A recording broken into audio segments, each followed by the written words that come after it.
আসসালামু আলাইকুম। আজকে আমাদের গাজীপুর 3 আসনের মনোনয়ন ফর্ম জমা দেওয়ার দিন, তাই আমাদের অধ্যাপক রফিকুল ইসলাম বাচ্চু স্যার গাজীপুর 3 আসনের কর্ণধার, উনি মনোনয়ন ফর্ম জমা দেওয়ার আগ মুহূর্তে ওনার বাবার কবর জিয়ারত করে তারপরে যাবে। সকলে দোয়া করবেন ওনার বাবার জন্য, আল্লাহ পাক যেন ওনার বাবাকে জান্নাতুল ফেরদৌস নসিব করেন, পাশাপাশি সকল কবরবাসীকে যেন জান্নাতুল ফেরদৌস নসিব করেন।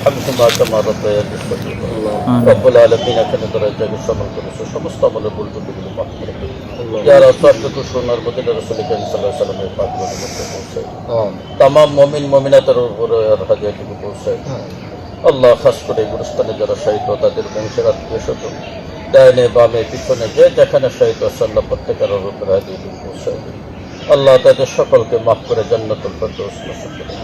আল্লাহ মনের বাহিরে আল্লাহ মনের আশাকে আপনি পুরা করে দিয়ে আল্লাহ সমস্ত ফিতনা ফাসাদ থেকে হেফাজত করে আল্লাহ সুষ্ঠুভাবে সুন্দরভাবে নির্বাচিত করতে পারে সেই তৌফিক দান করেন। আল্লাহ মেহেরবানি করে আমাদের দোয়া কবুল করেন। আল্লাহ বাবা সহ যারা কবরে সকলকে মাফ করে দিন। আল্লাহ মা সহ যারা জীবিত আছে সকলকে হায়াত তৈয়বা দান করেন। আল্লাহ সকলকে সুস্বাস্থ্য দান করেন। ওয়া সাল্লাল্লাহু তাআলা আলা খায়রিল খালকি মুহাম্মদ ওয়া আলিহি ওয়া সাহবিহি আজমাইন। আমিন। আলহামদুলিল্লাহি রাব্বিল আলামিন।